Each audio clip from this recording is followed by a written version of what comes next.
चलिए, very good afternoon. Next है आपकी बुक का क्वेश्चन नंबर 15th।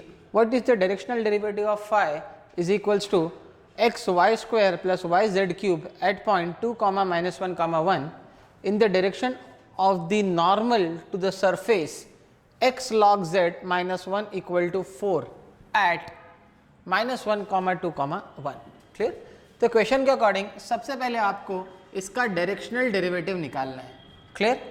इस बार आपको इस सरफेस की डायरेक्शन में निकालना है। तो सरफेस की कोई डायरेक्शन होती है, सरफेस की जो डायरेक्शन होती है वो होती है उसकी नॉर्मल। क्लियर? उसकी परपेंडिकुलर। क्लियर? चलिए, तो सबसे पहले अपन निकालते हैं फाई।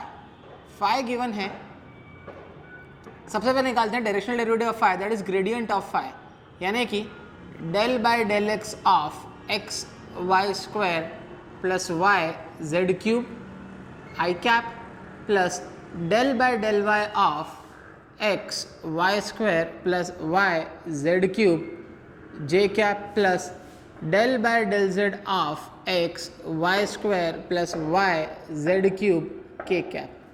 क्लियर? तो ये डेल बाय डेल एक्स जब इसको करेंगे तो हो जाएगा Y square into I cap, del by del Y करेंगे तो हो जाएगा 2xy plus Z cube into K cap sorry J cap plus del by del Z of this, यानी कि हो जाएगा 3y Z square K cap. Clear? निकालना है आपको x की वैल्यू 2, y की वैल्यू -1। तो y की वैल्यू -1 है तो सिर्फ बच जाएगा i कैप, x की वैल्यू 2 तो 2 2 ज़ा 4 और y की वैल्यू -1 तो हो जाएगा -4 प्लस z की वैल्यू 1 है तो -4 प्लस 1 -3 तो हो जाएगा -3 जे कैप, y की वैल्यू -1 है और z की वैल्यू 1 है -3 के कैप। क्लियर?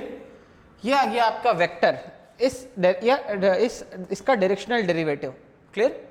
आपको ये कैलकुलेट करना है इस सरफेस की डायरेक्शन में।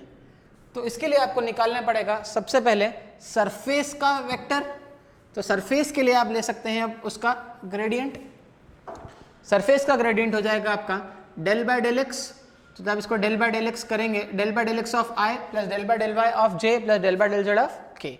तो इसको जब एक्स के रिस्पेक्ट में हम कर रहे हैं तो बचेगा आपका डेल बाय डेल एक्स हो जाएगा log z into i plus del by del y, del by del Y करेंगे तो ये तो जीरो हो जाएगा, ये हो जाएगा -2y जे।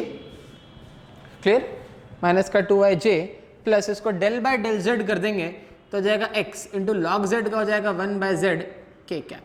क्लियर? ये निकल गया सरफेस का वेक्टर।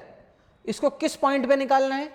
इस पॉइंट पे निकालना है जहां पर x की वैल्यू -1 है, x की वैल्यू -1 है ना, और z की वैल्यू 1 है तो माइनस का k कैप, y की वैल्यू 2 है तो माइनस का 4j और आपकी z की वैल्यू 1 है। क्लियर? तो log 1 होता है 0, इस वजह से -4j -4k इक्वल टू ये निकल गया सरफेस का वेक्टर। अब हम सरफेस का निकाल देते हैं यूनिट वेक्टर, क्योंकि हमको सरफेस की डायरेक्शन में कैलकुलेट करना है। तो इसका जो यूनिट वेक्टर होगा वो हो जाएगा -4j -k कैप अपॉन √4 का square 16 plus 1 that is 17। Clear? ये हो जाएगा √17 -4j -k कैप अपॉन इसका यूनिट वेक्टर। इस वेक्टर को इस वेक्टर के साथ हम कर देते हैं डॉट प्रोडक्ट। आई का तो कोई कोफिशिएंट ही नहीं है, j डॉट j हो जाएगा 1, माइनस माइनस प्लस हो जाएगा 12। क्लियर? और माइनस का 3 माइनस का 1 हो जाएगा +3 अपॉन √17। 12 के बाद 13, 14, 15 that is 15 upon √17 is the final answer. Thank you.